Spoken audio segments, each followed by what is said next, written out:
들어주소서. 나의 주여 내 영의 소원을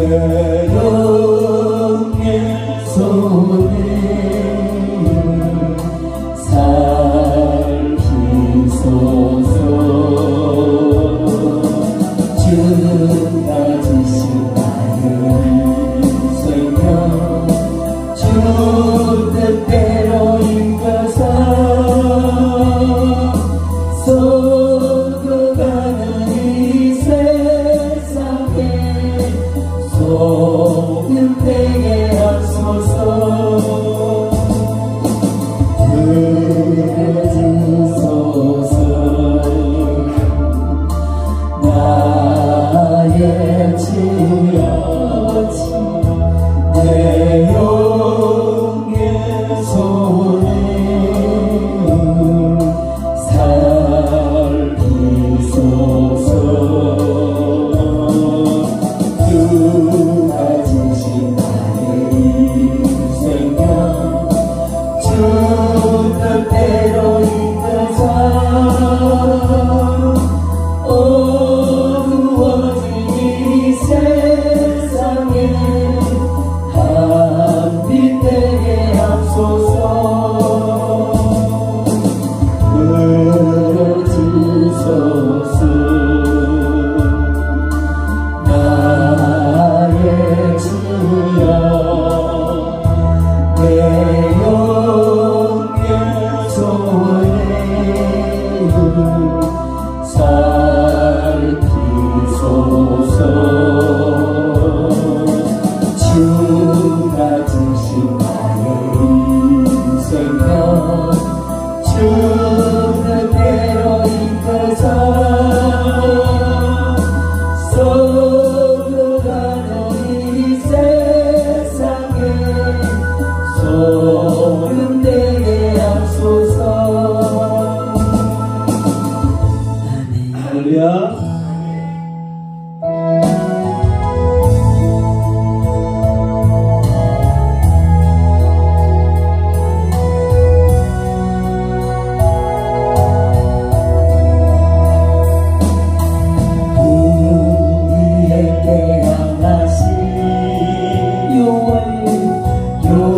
여호와의 인자하시니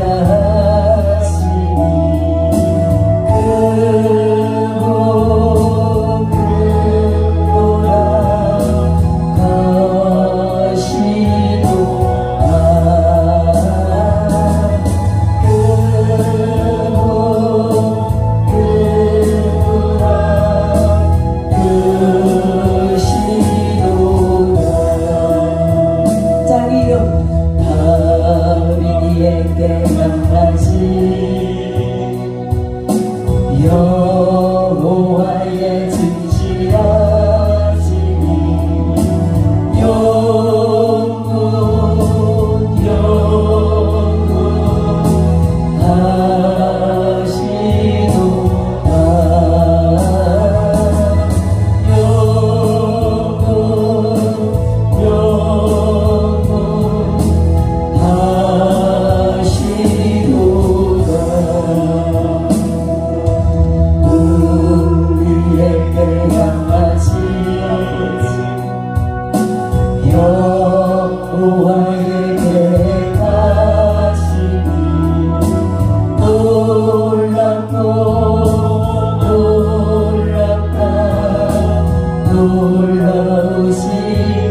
영원하시도다.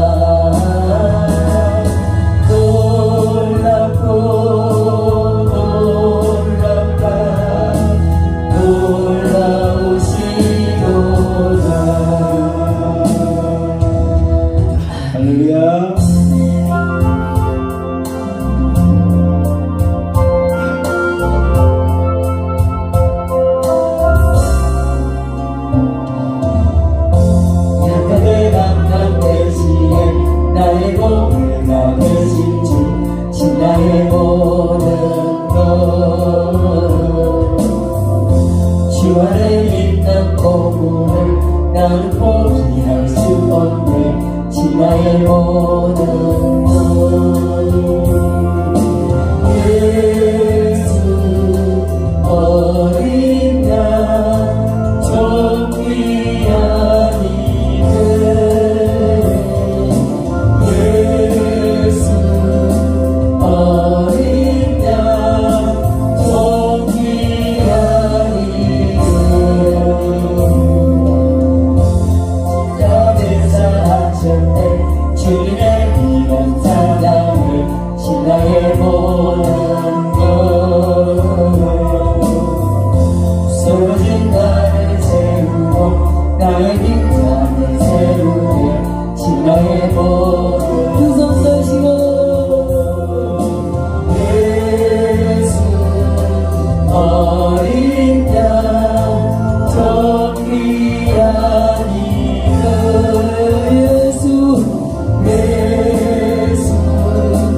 나의 모든 것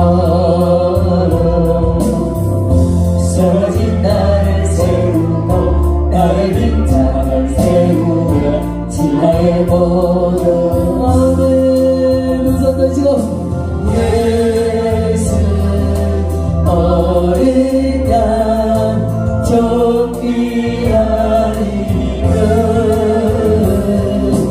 예수 어린 양 좁기 아니면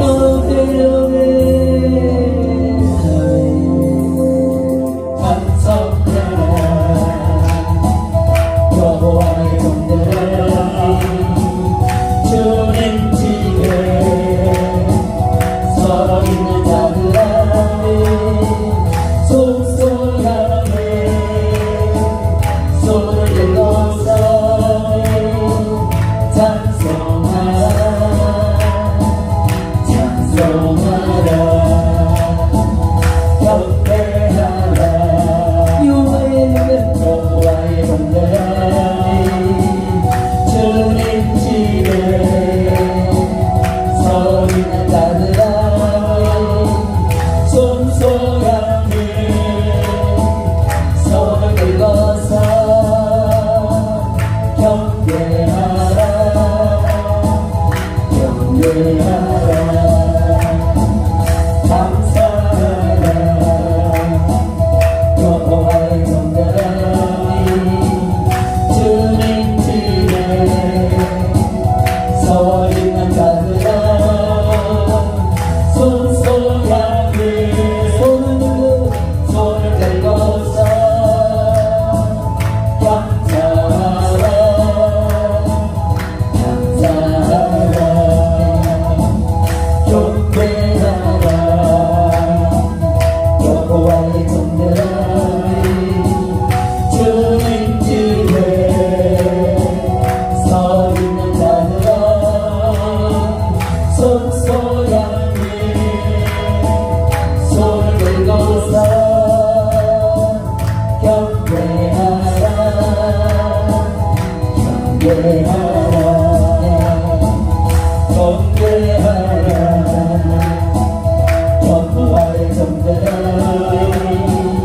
주님 집에 서 있는 자들아 손소양이 손을 들고서 경배하라 경배하라 찬송하라 여호와의 종들아 주님 집에 서 있는 자들아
주께 나오라 어서 어서 주의 말씀 들으라 어느 아버지가 보라시니 어느 누구나 오라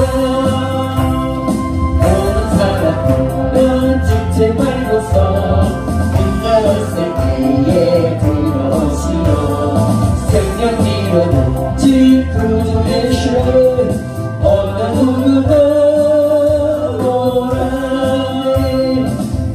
누구나 주께 나오라 어서 와서 주의 말씀 들어라 하늘 아버지가 보라시니 어느 누구나 오라 언약하신 대로 이룰 것이니 누구든지 언약받으시기에 만난 사람에게 생명이로다 어느 누구나 오라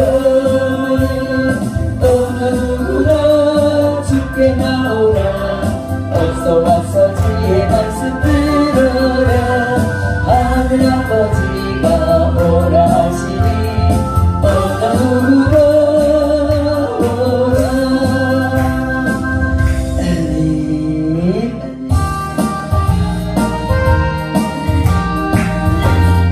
박수 치시면서 그 왕들로 인도하니 그 좋은 광을 보며 생명으로 인도하니 그 이름 자시오니 그 이름에 흘리고 그를 내내하니 아무것이 주시오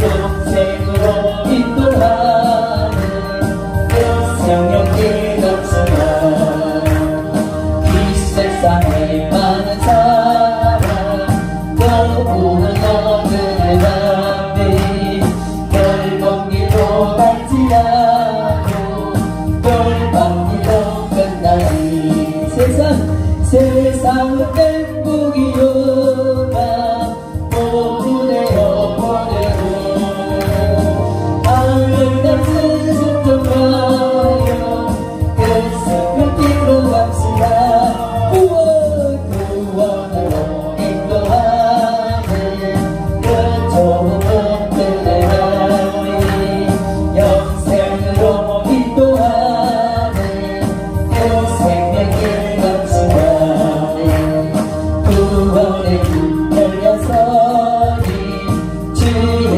공로 힘입어 주저 말고 들어가 생명길로 갑시다 구원의 문 닫힌 후에 들어가고 싶으시오 아무도 닫힌 구원에도 또 열려지지 않으니 구원으로 인도하는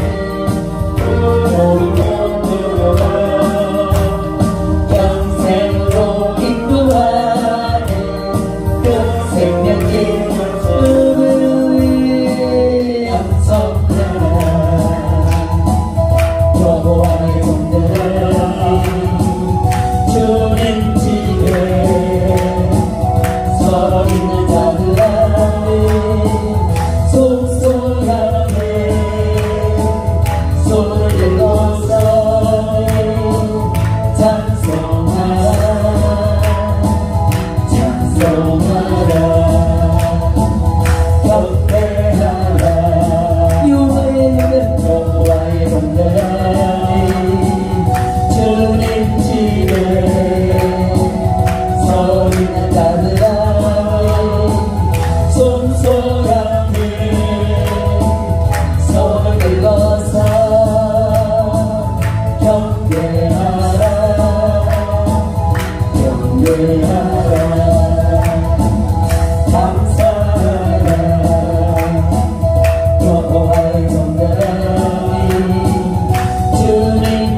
전부와의 정대하리 주님 집에 서 있는 자들아리 손소양이 손을 들고서 경배하라 경배하라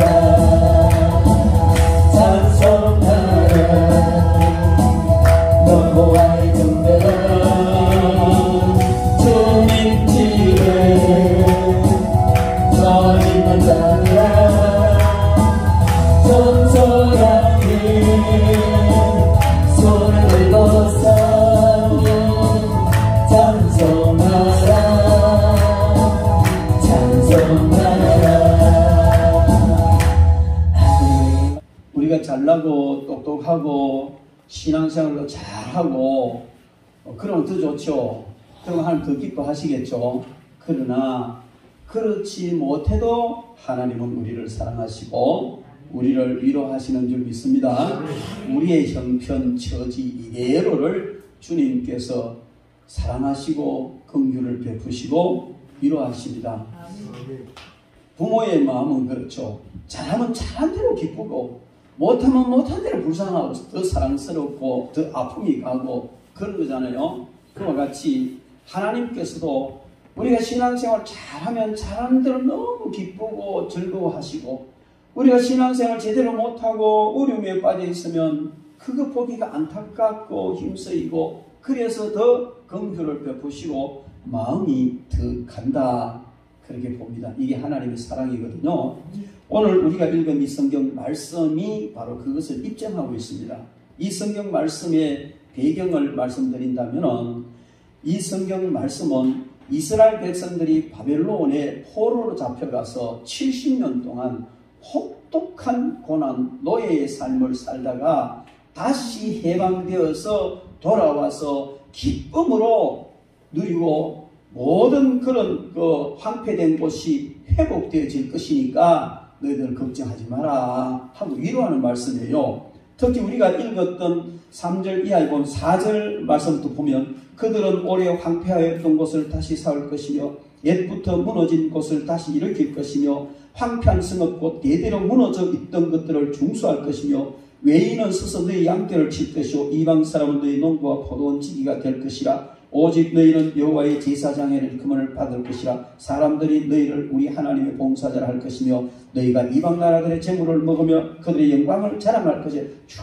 너희가 수치 대신 보상을 비난받으며 능력 대신의 몫으로 말미암아 절구할 것이다. 이게 뭐냐면 바벨론 포로 생활을 마치고 돌아와서 그 황폐되었던 모든 땅이 정말 아주 그냥 아름답게 기경이 되어지고 모든 허물어졌던 것들이 중수가 되어지고 하나님의 축복을 통해서 이방 나라 사람들부터 높임을 받고 오히려 이방인들이 와서 머슴살이를 하고 이렇게 하나님의 놀라운 축복이 이루어진다 이 이야기예요. 그런데 사실 이 이야기는 언제 이사야 선지자가 이 예언을 하셨느냐면은 아직까지 바벨론 포로로 잡혀가지도 않았어요.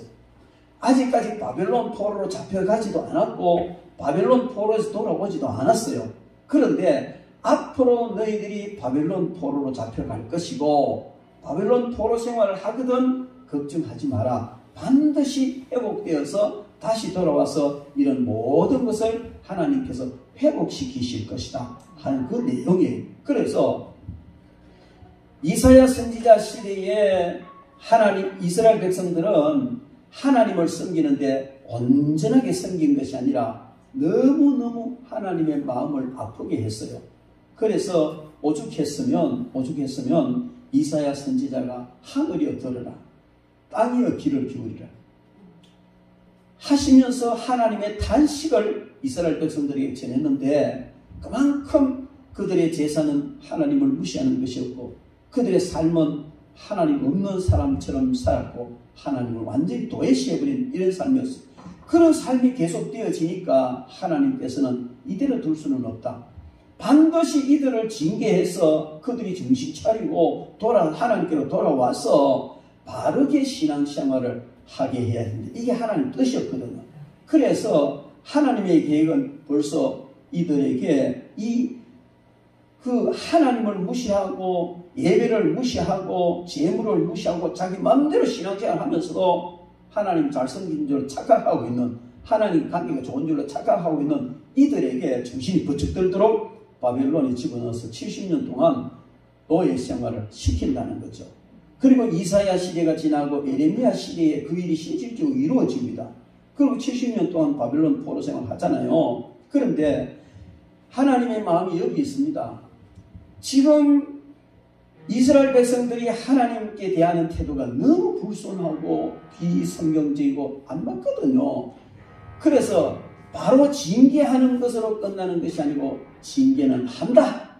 그러나 그 징계 자리에서 너희들 낙심하지 말아라. 왜? 반드시 회복시킬 것이다 하는 이 위로의 말씀이 바로 오늘 이 말씀입니다. 그런데 이 말씀은 바벨론 포로에서 돌아와서 회복될 것이다 하는 그걸로 끝나는 것이 아니고, 이사야 선지자가 그 일이 일어나기 전 80년, 100년 전쯤 벌써 예언을 했고, 그 다음에 그 일이 실질적으로 이루어진 그것이 하나의 사실적인 예언이 되어서 언제 완성되느냐면 예수 그리스도께서 이 땅에 오셔서 예수 그리스도로 말미암아 완벽하게 해결되어지는, 그리고 예수님을 믿는 사람들이 온전하게 위로를 받는 이 예언이 된 겁니다. 그 예언이 되고 그 예언이 다시 예수님을 통해서 이루어지고 저와 여러분들에게 도달한 줄로 믿습니다. 그래서 하나님께서 선민 이스라엘을 바벨론 포로에서 해방시키실 것을 말씀하고, 하나님의 선민인 그리스도인들이 사단의 세력에서 완전히 해방될 것을 예언하신 겁니다. 이중적인 예언인데,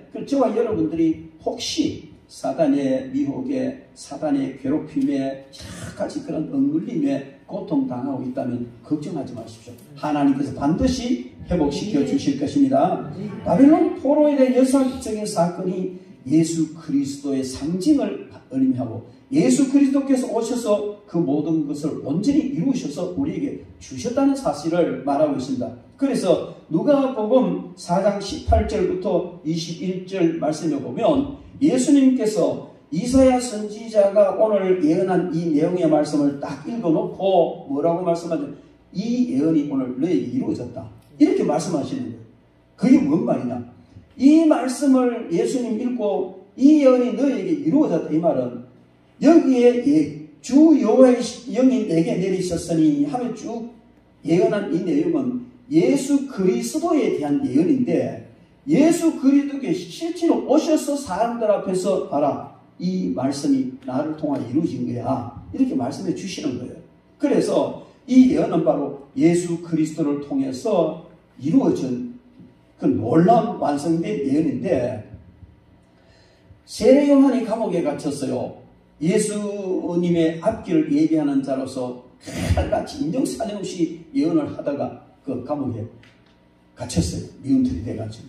그랬는데 그렇게 예수님께 세례를 주고 보라 세상 죄를 지고 가는 하나님의 어린 양이로다 하고 선언을 하고, 그냥 그 세례요한 자신의 제자들을 예수님께 보내면서 나는 그분의 신발끈 매는 것 풀고 매는 것 감당하지 못할 사람이고 그분은 참 메시아다, 이렇게 막 그냥 예수님 앞길을 예비하고 예수님을 드러냈어요. 그런데 감옥에 딱 갇히고 나니까 세례요한이 아마 굉장히 그 혼란이 왔던 것 같아요. 과연 이분이 메시아가 맞느냐? 과연 내가 정말 바르게 그 예언을 했느냐? 아마 이런 그 의구심이 조금 생긴 것 같아요. 그래서 세례요한이 사람을 보내서, 제자들을 보내서 예수님에게 묻습니다. 오실 그분이 당신입니까? 이렇게 제자들이 물어보라고 보냈어요. 그러니까 그 오실 그분이 당신입니까? 이 말은 오실 그분은 그리스도를 말하는, 메시아를 말하는 것이거든요. 그래서 분명히 자기가 예수님은 메시아다, 예수님 그리스도라고 힘껏 전해놓고도 감옥에 들어간 자고는 이런 의구심이 생겨서 제자들을 보내가지고 오실 그분, 당신이 정말 메시아가 맞습니까? 이렇게 질문을 하는 그런 어떤 전달을 보냈어요. 그럴 때 예수님께서 그래 내가 맞아 이렇게 말씀하신 것이 아니고, 이사야가 예언한 내용이 나를 통해 이루어졌다 하면서 이 말씀을 지적해 주시는 거예요. 그럴 때에 세례요한은 선지자 중에 선지자 세례요한은 이 예언의 말씀이 그대로 이루어졌다는 이 사실을 확인하고 또 오늘 본문 말씀에서 이야기하고 있는 이 모든 내용들이 예수 그리스도를 통해 실질적으로 이루어지고 이런 것을 보고 그런 편안한 마음으로 순교의 제물이 되었던 것을 우리는 성경을 통해서 알 수가 있습니다. 그러므로 오늘 이 본문 말씀은 바로 뭐냐면 예수 그리스도께서 오셔서 예언된 완결된 사역을 하셨고 그 예수님이 완결시킨 그 사역 그것은 바로 오늘 저와 여러분들에도 위임된 사역이다 그렇게 봅니다. 그러면은 예수님께서 오셔서 한 사역이 어떠하냐 바로 오늘 성경 본문 말씀에 이야기하고 있습니다. 그리고 우리는 예수님께서 하신 그 사역을 이어가야 하는데 예수님의 사역을 이어가는 그것이 바로 저와 여러분들에게 주어진 사명인 줄 믿습니다. 오늘 우리는 주님께서 주신 이 말씀을 통해서 예수님이 이사야 선지자를 통하여서 예언된 이 사역을 예수님이 완성시키셨어요. 그리고 완성시킨 것으로 끝난 것이 아니고 그 사역을 우리에게 위임하셨단 말이에요. 위임하시고 우리로 하여금 예수님 사역을 계속 이어가라고 하신 겁니다. 그래서 우리가 예수님이 완성시키셔서 우리에게 위임해 준 그것을 이어가는 것이 우리의 사역이고 우리의 사명이라는 사실을 우리가 알고 오늘 이 말씀을 살펴보면서 정말 우리가 이어가야 할 예수님의 사역이 어떤지 잘 알아야 될 줄 믿습니다. 먼저 예수 그리스도께서는 사역을 하시기 전에 성령의 기름 부으심을 받았습니다. 오늘 1절 말씀에 주 여호와의 영이 내게 내리셨으니 이렇게 말하고 있습니다. 예수님은 성령님이 임하심, 즉 성령의 그 충만하게 임하심부터 시작해서 사역이 시작된 겁니다.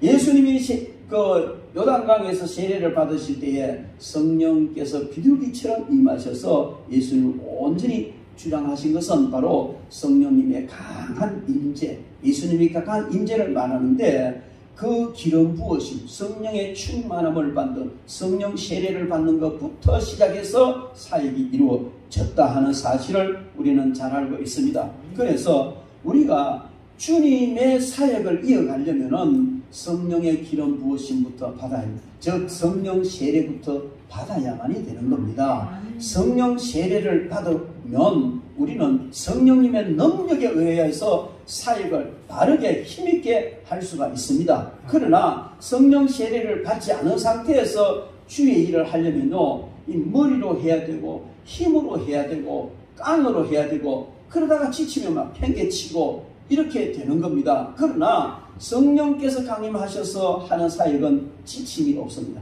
누가 알아주든지 알아주지 않든지 힘이 들든지 말든지 삶이 만신창이가 되어도 그냥 기쁨으로 모든 것을 할 수 있습니다. 그래서 우리는 주님의 사역을 이어나가기 위해서 가장 먼저 이루어져야 할 것이 뭐냐면 성령의 충만함을 받는 것입니다.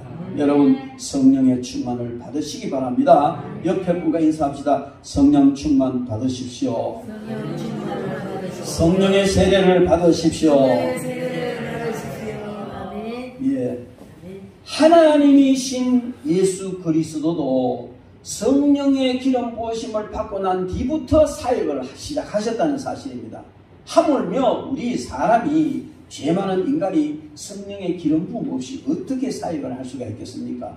그래서 우리는 반드시 성령의 세례를 받아야 되는데 사도행전 1장 18절 말씀에도 보면 사도행전 1장 8절 말씀에도 보면 오직 성령이 너에게 임하시면 너희가 권능을 받고 이렇게 말씀해요. 그래 성령이 우리에게 임하시면 우리는 권능을 받게 되는 겁니다. 그 권능을 받으면요 주님께서 맡긴 사역을 힘차게 잘 감당할 수가 있습니다. 근데 그 권능을 받지 않으면요 주님 사역은 고사하고 주일날 교회에 나와서 예배드리는 것마저도 힘들게 느껴지는 그런 상황이 된단 말이에요. 그래서 여러분 무엇보다도 우리는 성령의 충만함, 성령의 세례, 성령의 권능을 먼저 받으시기 바랍니다. 우리가 목요일마다 이렇게 집회를 하고 찬양하고 뛰고 돌고 기도 갖고 이게 뭐냐면 성령의 세례, 성령의 충만을 받기 위한 몸부림이 되는 겁니다. 여러분 가만히 있는데도 성령님이 뭐 충만하게 임하시고 그거 아니거든요. 사모하는 영혼에게 충만하게 역사하시는 줄로 믿습니다. 그리고 여러분들에게는 반드시 하나님께서 성령으로 충만케 하실 줄 믿습니다. 그리고 조직 안에서 절차, 질서 이것이 굉장히 중요합니다. 이것은 뭐냐면 예수님께서 요단강에서 세례를 받으신 것은 성령 세례를 받으신 것도 되고 성령의 기름 부으심 받은 것도 되는데 창조주 하나님이신 구세주이신 우리 예수님께서 피조물이고 죄인인 세례요한에게 세례를 받으셨어요. 그 세례요한이 내가 당신에게 세례를 받아야 되는데 어찌 당신이 나에게 세례를 받으러 오십니까? 이렇게 이야기했을 때 나에게 세례를 주어라. 이렇게 해서 우리가 의를 이루는 것이 옳다. 이렇게 해서 세례를 받으신 거예요. 이것은 뭘 말하냐면 우리가 성령 충만만 받고 성령의 기름 부으심 받았다고 해서 막 설쳐도 된다는 것이 아니고 교회 안에서는 질서도 있어야 된다. 이게 굉장히 중요한 거예요. 많은 그 은사를 받은 사람들이 성령 충만 받고 은사 받고 이런 분들이 사역을 이렇게 하잖아요. 사역을 하다 보면 귀신도 나오고 병도 낫고 안병도 고쳐지고 뭐 예언도 하고 막 이래 되거든요. 그렇게 되면 이런 사람들이 성령의 충만함, 성령의 세례는 받았는데 자칫 잘못하면 교회의 질서를 알지 못해서 뭐 목사님보다 지가 더 높은 줄 아는 거야. 목사님은 뭐 귀신도 못 쫓아내고 뭐 예언도 못하고 그냥 기도해봐야 그냥 병도 안 나고 그런데 자기는 뭐 귀신도 쫓아내고 병도 나고 고치고 이러니까 자기가 더 높은 줄 알아. 착각해. 절대로 그거 아닙니다.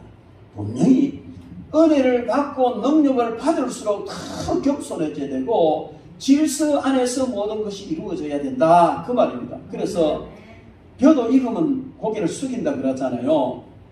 우리가 은혜를 많이 받고 능력을 많이 받을수록 더 낮아져야 돼요. 은혜를 많이 받을수록 더 낮아져야 돼요. 가끔 착각하는 사람들이 있어요. 그게 뭐냐면 자기가 하나님의 아들이고 은혜를 많이 받았으니까 대충 살아도 돼요. 왜? 아들이니까 사랑받으니까 대충 해도 되는 줄 아는 거예요. 아닙니다. 우리가 하나님의 자녀가 된 것은 정말 그 예수 그리스도의 은혜로 말미암아 된 거 아니에요. 도무지 감당할 수도 없고 자격도 없는 그런 우리를 예수 그리스도를 통해서 하나님의 자녀 되게 해주셨는데 그 은혜가 감사하고 감격해서 감사하는 삶을 살아야 되지 그냥 아들 삼아줬다고 해서 그냥 막 감사는 없고 행세만 하려고 하고 그러면 안 된다는. 그래서 우리는 살아가면서 우리의 모든 조직 안에서 질서 정말 중요하다 하는 것. 이것이 갖추어졌을 때에 제대로 된 사역이 진행이 된다 하는 겁니다. 이것이 기초가 되어야 된다는. 이것이 기초가 되어서 우리가 계속해서 이어나가야 할 그 사역이 무엇이냐면 먼저 가난한 자에게 아름다운 소식을 전한다. 그래. 이는 여호와께서 내 기름 부어서 가난한 자에게 아름다운 소식을 전하게 하려 하심이라. 이렇게 말씀하셨어요. 그래서 가난한 자에게 복음이 전거되도록 여러분 그렇습니다. 어느 나라든지 어느 시대든지 소득 수준이 낮을 때에 복음이 확산되었어요. 우리나라 기독교들은 지금 150년 정도 되잖아요. 그런데 처음 기독교가 들어왔을 때는 얼마나 이게 물론 처음에는 어려웠지만 어느 정도 확산되고 난 데는 너무너무 복음이 확산 잘 됐어요. 제가 처음 군대 가기 전에 예수를 믿고 군대 갔다 와서 군대 가서 은혜를 받고 와가지고 시골교회 목사님 돕겠다고 그냥 아무것도 아닌지 그냥 가가 주일 여름 어린이 성경학교 하는데 누가 지고 교사해라 했나 뭐 하라 했나 그냥 지가 즐거워 와가지고 신발 정리하고 교회 마당 쓸고 그게만 행복하고 즐거운 거예요. 그래 다른 사람은 저놈 인간 지금 뭐 어디서 튀나와가 누가 지금 뭐 지복 시켰나 그런 소리 하든지 말든지 그냥 즐겁게 뭐 이래 했어요. 즐겁게 섬기고 막 이래 했는데 너무너무 그냥 열심히 하니까 주일날 교사를 하더라고요. 그래가지고 얘도 안 하는 설교 막 준비해가지고 열심히 하고 그랬는데요. 그때 그 동동 구리모 장사 있었어요. 덩전이 북 하나 메고 발에다가 이렇게 북 탁 땡기면 탁 땡퉁 탁 퉁퉁퉁 탁탁 이래가지고 거기에다가 메가폰 하나 들고 북 메고 메가폰 하나 들고요. 동네 한 바퀴 돕니다. 이제 여러분 생각할 때 노래 부르는 가면요. 처음에는 두서너면 아들이 졸졸졸 따라 동네 한 바퀴 돌면은 막 합의까지 따라온 거예요. 그러면 바로 교회 안 들어가 앉혀놓고 율동 가르치고 그랬어요. 그러다가 빵 하나 주면 막 좋아가지고 춥고 그거도 먹으려고 또 오고. 근데 요즘은 그래 안 되잖아요. 그거 뭘 얘기하냐면은 육적으로도 가난한 자에게 복음이 전거되는 겁니다. 가난할 때에 복음이 더 잘 들어가는 거예요. 지금 아프리카 선교 지난주에 우리 박성 교사님 오셨는데 아프리카에는요 얼마나 복음이 잘 들어가는지 몰라요. 중남미 아프리카 그렇다는 거예요. 선교사님 복을 들어보면 가난하니까 없으니까 너무너무 복음 전하기가 좋다는 것이죠. 그래서 우리는 소득 수준이 낮을 때는 복음을 잘 받아들이다가 이게 소득 수준이 어느 정도 올라가기 시작하면 서서히 주님과 멀어지게 되고 여호와는 나의 목자시니가요 테레비는 나의 목자시니 나를 편안한 소파에 앉게 하시고 이래 시작해가지고 그냥 이상한 쪽으로 가는 거예요. 여러분 그래서 우리는요 가난할 때에 복음이 전해집니다. 때로 가다가 하나님께서 우리를 가난에 집어넣는 것은 은혜인 줄로 믿습니다. 여러분이 경제적으로 어려움당하고 일이 안 풀리고 꼬이고 그렇거든 하나님 앞에 감사하십시오. 그때가 어떤 때냐 하면 바로 주님께 더 가까이 나아갈 수 있고 복음으로 더 깊이 들어갈 수 있는 그런 기회라는 사실을 인정하시고 오히려 기뻐하십시오. 그렇게 하면 거기서 우리의 신앙이 회복되고 복음이 회복되면 하나님께서 우리의 삶을 회복시키고 영성을 회복시키고 물질을 회복시키고 더 형통한 길을 주시는 줄 믿습니다. 그런데 또 형통하게 좀 살만하고 또 이렇게 좀 편안할 만하면 또 이상한 데로 가는 거예요. 또 이상한 데로. 그래서 이스라엘 백성들이 광야길 마치고 가나안에 들어갈 때에 모세가 신신당부한 말씀이 있습니다. 그게 뭐냐면 신명기 8장 18절에 이런 말씀을 했어요. 내 하나님 여호와를 기억하라. 그가 내게 재물 얻을 능력을 주셨음이라. 이같이 하시면 내 조상들에게 명시하신 언약을 오늘과 같이 이루려 하심이라. 이렇게 말씀하셨는데 네가 가나안 땅, 너희들이 가나안 땅에 들어서 배부르거든 너희들이 잘해서 그런 줄로 알지 말고 하나님께서 조상들에게 한 언약을 이루어 주신 줄로 믿고 더 겸손하게 하나님을 잘 섬기라. 그렇게 신신당부해서 가나안 땅에 들여보냈습니다. 여러분 이것은 그들에게만 하는 것이 아니고 바로 저와 여러분들에게 똑같이 하시는 말씀입니다. 우리가 힘들고 어려울 때 주님 앞에 탁 기도하게 되고 뭐가 문제가 풀리면 서서히 기도 힘도 풀리지게 되는데 우리는 잘 될 때 더 감사하고 더 열심히 기도해요. 그래야만이 하나님께 더 잘되게 해주시는 거예요. 잘 될 때 그냥 주님 떠나면 그래 네가 알아서 해봐라. 그럼 그때부터 내려가기를 걷기 시작하는 거예요. 여러분 우리는 정말 명심하고 육적으로 가난해지는 것도 복인데 육적으로 가난해지는 자에게 들어가기 전에 우리는 하나님께 은혜 입었을 때 더 잘 섬겨야 될 줄 믿습니다. 그리고 영적으로 가난해질 때 역시 이건 육적인 가난한 자만 말하는 것이 아니고 영적인 가난한 자에게 복음이 더 잘 들어간다. 이걸 말합니다. 예수님은 심령이 가난한 자 복이 있다. 천국이 저희 것이다. 이렇게 말씀하셨어요. 심령이 가난해졌다는 것은 정말 다 비워서 주님을 간절히 갈망하는 그런 상태를 말하는 것입니다. 여러분들이 살아가다가 세상 일로 다른 여러 가지로 감정으로 온갖 잡다한 것이 내 마음에 꽉 쌓여 있을 때는 복음 받아들이기가 어려워요. 우리가 전도를 해보면 그렇죠. 마음이 복잡하고 생각이 많고 이런 사람은 참 복음을 잘 안 받아들여요. 그런데 다 비우고 단순한 사람은요 복음을 얼마나 잘 받아들이는지 몰라요. 머리 많이 굴리고 그 다음에 많이 생각하는 사람은 복음을 쉽게 잘 안 받아들여요. 그런데 정말 심령이 깨끗하고 가난한 사람은 복음을 잘 받아들이는 거예요. 그래서 가난한 자에게 복음을 전파하라. 주님께서 그렇게 말씀을 하셨는데 여러분 저와 여러분들은 이미 가난한 자가 된 줄로 믿습니다. 마음에 주님만 있는 가난한 자가 됐잖아요. 그러니까 우리가 이어가야 할 사역도 역시 부자도 좋지만 가난한 사람들에게 복음을 전하고 영적으로 가난해진 자에게 복음을 전하는 일을 우리가 해야 될 줄 믿습니다. 이때가 복음을 받아들이 가장 좋은 때라는 사실을 알고 여러분 절대로 기회 놓치지 마시기 바랍니다. 세상에 살아가다 보면요, 어떤 경우는 사업을 하다 망한 경우도 있고요, 잘 되는 경우도 있습니다. 그런데 여러분들은 사업하다가 잘 되는 사람하고 친하려 하지 말고 어려움 당하고 공경에 처해 있는 사람하고 가까이 지내십시오. 그럴 때에 그를 위로해주고 격려해주고 기도해주면요, 평생 못 잊어요. 그리고 그럴 때 복음을 전하면요, 복음이 잘 들어온다니까요. 그래서 여러분, 가난한 자들에게 바로 아름다운 소식, 즉 복음을 전하는 것이 주님의 사역인데 그 사역을 저와 여러분들에게 맡기셨습니다. 그리고 마음이 상한 자를 고치며 이렇게 말했습니다. 예수님께서는요, 마음이 상한 자를 고쳐주셨어요. 정말 중요한 것은요, 상한 마음 그대로 두면 안 된다는 거예요. 항상 마귀는요, 그 상한 마음을 틈타고 들어오는 거예요. 마음이 상하면 마귀가 들어옵니다. 그래서 그때부터 시험 들거든요. 이미 복음을 받은 사람을 우리는 마음이 상하지 않게 되고 마음이 상한 상태로 두지 않아야 돼요. 제가 목회를 하다 보니까요, 정말 별것도 아니고 도무지 마음이 상하지 않아도 될 일인데 마음이 상하더라니까요. 마음이 상해가 막 몸부림치는 거예요.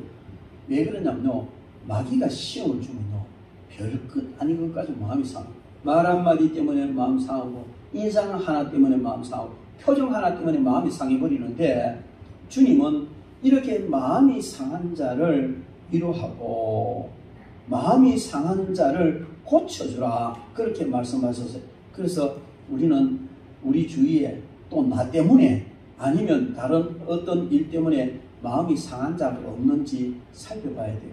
그 마음이 상한 자를 우리는요, 고칠 때 정말 조심해야 돼요. 이때는요, 그 마음이요, 칼날처럼 날카로워졌거든요. 그래서 조금 잘못 접근하면 그냥 벤다니까요. 한꺼번에 몰아가 벤다니까요. 그 때문에 조심해서 접근을 해야 되고, 그런데 무조건 사랑으로 접근해야 돼요. 그래, 무조건 네가 옳다고 해줘야 돼요. 그렇게 해주고 위로해주고 두둔해주고 그렇게 해준 다음에 고침받으면 그때는 이제 그렇게 해야지. 호전이 해야지. 어쨌든 어떤 모양으로든지 우리는 치유사역, 마음이 상한 자를 고쳐주는 겁니다. 조영기 목사님 세상에 계실 때 이 시대의 목회 트렌드가 뭐냐고 목회자들이 물었어요. 그럴 때 그분은 한마디로 치유사역이다, 이렇게 이야기했어요. 치유사역이라는 우리 얼른 들으면 뭐 신유를 통해서 질병 고쳐주는 것, 그것만 생각하는데, 물론 그 치유사역이, 그러나 기도로 신유 은사로 질병을 치유해주는 것보다 더 우선되고 앞서야 될 것은 마음을 치유하는 거예요. 그래서 이 마음을 치유해주는 이것이 정말 중요한데, 마지막 시대는요, 얼마나 사탄이 난무하는지 몰라요. 우리 손자들이 가끔 오면 TV 틀어놓고 막 저들끼리 보는 걸 막 보거든요. 한 번씩 보면 속 쓰러지게 놀랄 정도로. 그 내용이요, 귀신을 아주 미화해서 귀신의 친구처럼, 어떤 데는 귀신을 의지하기도 하고 귀신이 도와주기도 하고, 이런 스토리를 가지고 전개하는데 그게 애가 몰입대가 있는 거예요.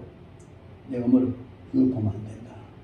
왜 안 되느냐면, 귀신은 아무리 이쁘게 나와도 귀신이야. 귀신이 뭐냐, 마귀야. 이 마귀 좋아? 싫어요. 귀신이 바로 마귀고 마귀가 귀신이야. 근데 그 귀신이 너희들의 영혼을 노략질하는, 영혼 뺏어가려고 아주 착한 귀신처럼, 좋은 귀신처럼 이렇게 해가지고 나타나는데, 저거 자꾸 보면 니도 모르게 마귀하고 친구 돼. 마귀하고 친구가 되면 예수님이 좋아하시겠어? 아니요. 그러면 귀신하고 친하게 지내야 돼? 멀리 해야 돼? 멀리 해야지. 끄고 딱 끄더라고요. 이해르시 여러분, 요즘 영화도 뭐 나의 귀신님인가 뭐 제목을 한번 봤는데 별별 항이 다 나오고요. 이 완전히 귀신들이 문화를 통해서 판치고 별별 일을 통해 다 판을 치는 거예요. 지금 우리나라가 막 몸살을 앓잖아요. 그 비싼 돈 주고 불이 몰라고 뽑아가지고 비싼 돈 줘놨지만은 그 여의도에서 맨날 실전 싸움만 해제끼는데 싸우는 이유가 뭡니까? 요새 싸우는 이유가 뭐죠? 이태원 때문에 이태원이 뭐예요? 이태원 사고가 뭐예요? 귀신 노름하다가 희생당한 거예요. 할로윈 데이라고 귀신 노름이란 말이에요. 귀신 노름하는 거를 축제로 받아들여가지고 애들이 뭐 홀리가 들어가다 보니까 여러분 한 나라를 혼란으로 빠뜨리는 귀신 노름이 그 할로윈 데이 그 이태원 사건이에요. 물론 희생된 분들은 너무 마음이 안타깝죠. 왜 희생됐겠어요? 그냥 분별 없이 막 그런 걸 따라가다 보니까 그게 하나의 축제를 따라가다 보니까 귀신이 몰아넣은 거예요. 우리는 이렇게 마지막 시대가 되면요, 한번 여러분 영적인 눈을 뜨고 보십시오. 우리 목요 집회마다 이제 영성 집회를 하잖아요. 그냥 말고 영적인 눈을 뜨고 보십시오. 그러면요, 귀신이 곳곳에서 얼마나 역사하는지 몰라요. 가정마다 역사해요. 부모 자식 간에, 형제 간에, 또 뭐 기업에서, 정부에서 그렇게 난무하는 이런 시대니까 가장 필요한 건 뭐냐면 치유하는 치유. 심령이 상해버리면, 마음이 상해버리면요, 귀신이 지 마음대로 들락거립니다. 이건 제 체험 이야기인데 성경적인 건 아닙니다. 체험 이야기인데, 사람 마음속에 귀신이 들어오는 두 가지 들어와요. 첫 번째는 내가 초청해서 들어오는 경우가 있고, 두 번째는 지가 임의로 들어오는 경우가 있어. 그 내가 초청해서 들어온 귀신은 잘 안 나갑니다. 내가 전세 계약 써가지고 정식으로 다는데 왜 쫓아내는 네가 나쁜 놈아, 이런 식으로 나온다니까요. 근데 설무시 들어온 거는 나가면 나가거든요. 아니 나무 집에 설무시 들어가지고 천만 밑에 죽으려 앉으면 너 뭐야? 나가면 나가야 되죠. 그 전세 계약서가 들어오는 놈은 나가라 하면 나갑니까?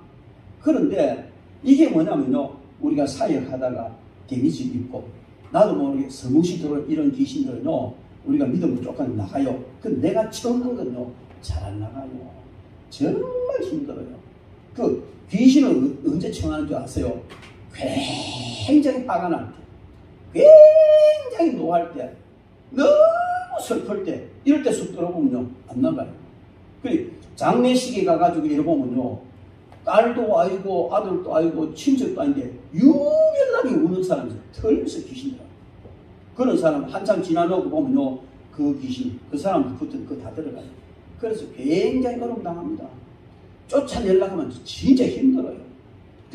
그게 뭐냐면, 근데 굉장히 슬플 때, 굉장히 화날 때, 너무 기쁠 때 우리 영이 열린다. 너무 기쁠 때 열리는 영은요, 성령이 들어오십니다. 그때 귀신 못 들어요. 희락의 능력이라는 게 얼마나 큰지 모릅니다. 귀신은 절대로 기쁨을 안 주거든요. 해도 진통, 미움, 이런 게 귀신의 역사 때문에 굉장히 기쁠 때는 절대 못 들어요. 그래서 여러분 항상 기뻐하라. 쉬지 말고 기도하라. 기뻐하면 귀신이 못 들어요. 그래서요, 귀신 앞에서 우리가 하하하하 이렇게 웃었어요. 귀신은요, 절대로 하하 이래 못 웃어요. 귀신은 어떻게 웃어요? 히히히 이래 웃는다니까. 그래, 히히히 이래 웃는 게 아니에요. 속에 있는 한을 내뿜는 게 히히히 이런 거예요. 근데요, 그런 히히히 하는 데가 하하하 이러고 웃으면요, 따라합니다. 여러분, 그래서 여러분 항상 기뻐하시기 바랍니다. 희락의 능력이 얼마나 큰지만 귀신이 탐탁은요, 기뻐하세요. 그냥 웃으세요. 그리고요, 절대로 너무 슬프더니 너무 분노가 생기면 이러면 안 돼요. 빨리 회복시켜버리는데 그 분한 마음을 오래 품고 있을수록 귀신들이 점에 와가지고 2마리 데리고 들어오고 10마리 데리고 들어오고 떼지가 들어오고 들락거리고 발광을 한다니까요. 그래 놓으면 삶이 만신창이가 되어버려요. 그래서 여러분, 예수님께서 하신 것이 바로 그런 마음이 상한 자를 고치는 일을 주님이 하셨어요. 그러므로 우리도 마음이 상한 자를 고쳐야 돼요.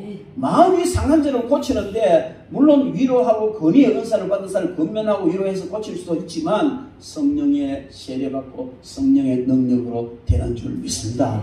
여러분 성령 충만 받아서 이런 마음 상한 자를 고쳐주시기 바랍니다. 행여나 내가 남의 마음을 상하게 하지 않았는지 살펴보고 그 상하게 했다면 바로 가서 화해하세요.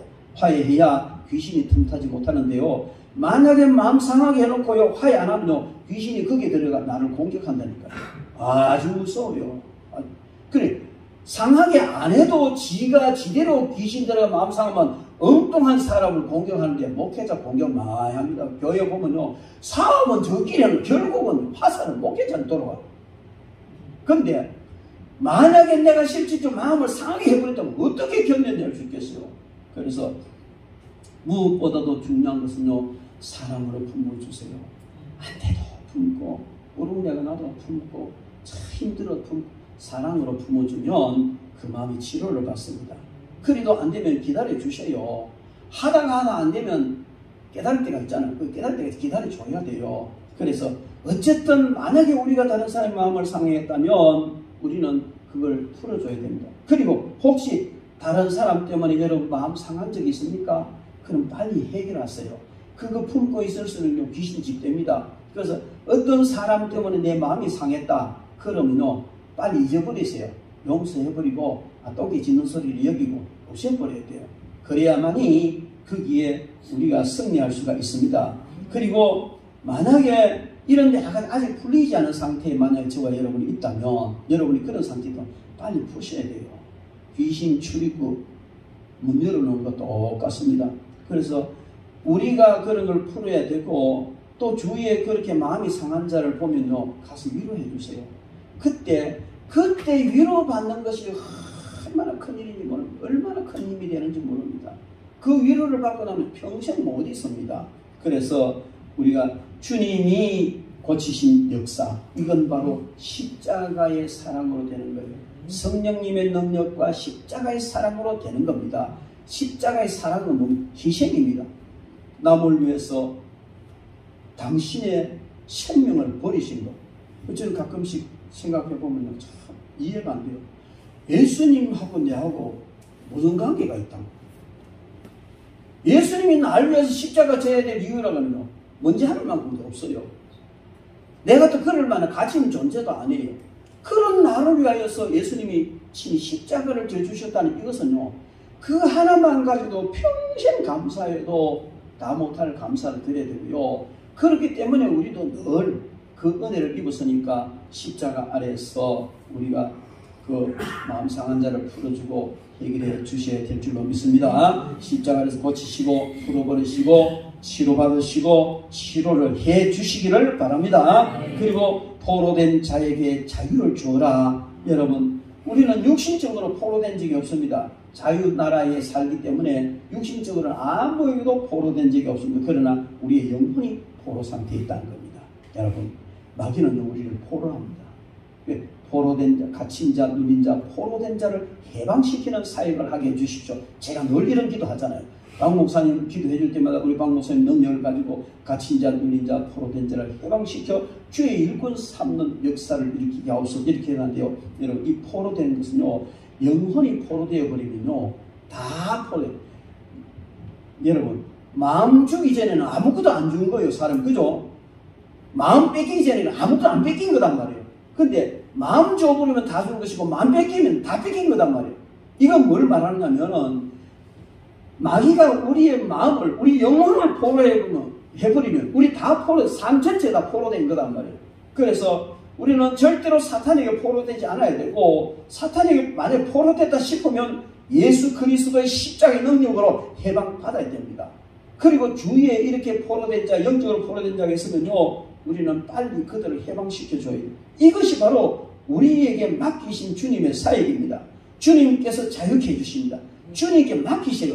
주님께 기도하세요. 십자가를 끌고 나오세요. 반드시 포로에서 해방될 수가 있습니다. 성령님 능력을 기도해 주세요. 귀신이 쫓아나오고 포로로 잡고 있는 영들이 떠나갈 줄 믿습니다. 그리고 주님께서 자유케 해주십니다. 그리고 갇힌 자에게 노임을 전파하는 사역이 주님의 사역인데 우리도 갇힌 자에게 노임을 선포하는 사역을 해야 되는 겁니다. 포로에서 한 단계 발전한 것이 바로 갇힌 자다 이렇게 볼 수 있습니다. 포로 상태보다 영적으로 더 심각한 자리에 들어가 버린 것이 바로 이 갇힌 자입니다. 이 갇힌 자는 석방시켜줘야 되잖아요. 이 석방은 자기 힘으로 안 돼요. 밖에서 열쇠 열어가 풀어내줘야 석방되잖아요. 그래서 이렇게 완전히 포로되어가지고 갇혀버리면은 누군가가 이걸 석방을 시켜줘야 되는데, 석방을 시켜주는 이것이 뭐냐면요, 바로 이 해방시켜주는 그 묶임을 풀어주는 이런 기도를 해요. 그리고 여러분들이요, 만약에 갇힌 자다 싶으면 가서 기도하세요. 예수 이름으로 묶임을 떠나갈 치어다. 사랑하는 귀한 아들, 사랑하는 귀한 딸을 묶고 있는 들으시었더라. 묶음으로 떠나갈지도 강하게 기도해 주세요. 그럼요, 우리가 어떻게, 우리가 뭐 열쇠가 있습니까? 자물통이 있어 없습니다. 열쇠 자물통은 마귀가 갖고 있고, 우리가 가서 그냥 묶임을 놓고 떠나가로 강하게 명령하고 기도하면, 성령 세례받아서 기도하면요 도망가요. 묶임을 놓고 도망간다니까요. 그래서 갇힌 자를 해방시켜주는, 석방시켜주는 그런 일을 저와 여러분들이 해야 될 줄 믿습니다. 성령의 능력을 입으면 반드시 그렇게 될 수가 있습니다. 그리고 여호와의 은혜의 해와 우리 하나님의 보복의 날을 전파하셨다. 이 신원의 날, 그 희년을 말하는 거예요. 이스라엘 백성들은 7년마다 안식년이 있어요. 6년 동안 농사 짓고 7년째는 쉬는 거예요. 그리고 이 7년이 7번째 되는 50년째가 희년입니다.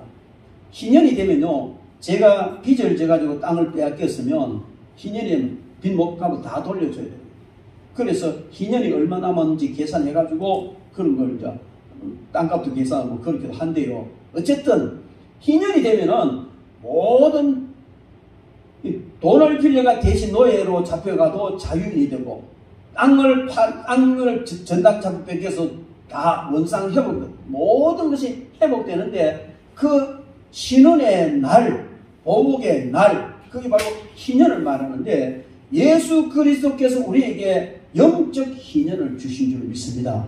저와 여러분들은 영적 희년의 은혜를 입었기 때문에 우리는 모든 것이 회복되어진 겁니다. 그래서 이 희년이 되면, 이 은혜의 해가 되면 모든 슬픈 자가 위로를 받게 되는데, 바로 예수 그리스도 안에서 슬픈 자가 위로를 받게 됩니다. 이 시온에서 슬퍼하는 자에게 화관을 주어 그 죄를 대신하며, 이 화관은 무엇을 말하느냐면, 그 다른 번역에 보면 이 화관이라는 말을 아름다움을 주어 이렇게 번역해놓은 책이 있습니다. 그런데 이 화관이라는 이 말은요, 여인들이 가장 아름답게 머리를 치장할 때 쓰는 그런 화려한 관 이런 걸 말하는데, 그래서 아름다움, 화관 같은 것인데, 이렇게 슬퍼하는 자에게 큰 기쁨, 그런 기쁨을 주어서 모든 것을 회복시켜주는 그 일을 주님이 하셨어요.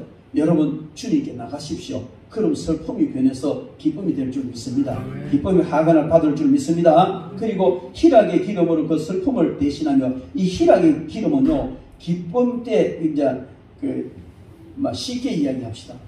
예수님 문둥이 시몬의 집에 있을 때에 한 여인이 와서 너무 비싼 나드 향유를 예수님 발에 붓고 눈물로 씻고 머리털로 씻어 주었어요. 유대인들은 잔치집에 오면 가장 극진히 대접할 때 발 씻어주고 이런 향을 뿌려주고 향기름으로 발라주는 것, 바로 그게 뭐냐면 희락의 기름이라는 거예요. 요즘 보니까요, 아로마 많이 하대요. 아로마 테라피 걔가 아로마 교육도 하고 별걸 하더라고요. 그런데 그걸 가져와서 이런 목걸이인가 이런 딸랑딸랑 해가 석 한번 해주는데 너무 좋더라고요. 그 향기를 딱 맡으니까 기분이 너무 좋은 거예요.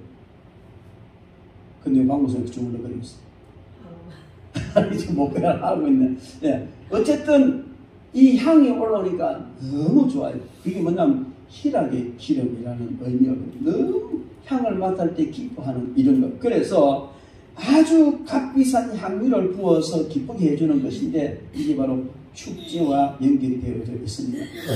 여러분, 공적인 재난, 슬픔의 때에는 절대로 기름을 쓰지 않습니다. 슬픔이나 재난의 때는 절대로 기름을 쓰지 않습니다. 기쁠 때 잔치집에서만 기름을 쓰는 거예요. 이것은 희락의 기름으로 슬픔을 대신하게 한다는 것은 바로 우리를요, 슬픔 대신, 재난 대신 기쁨으로 가득 차게 해준다는 겁니다. 그러니까 희락의 옷으로 찬송의 옷으로 그 근심을 대신하게 하시고 여기 찬송의 옷, 희락의 옷, 젊은 축제 때에 입는 옷을 말하는 것입니다. 그 모든 유대인들은요 회개할 때는 고통당하고 괴롭고 처절한 회개할 때는 죄를 뒤집어 씁니다.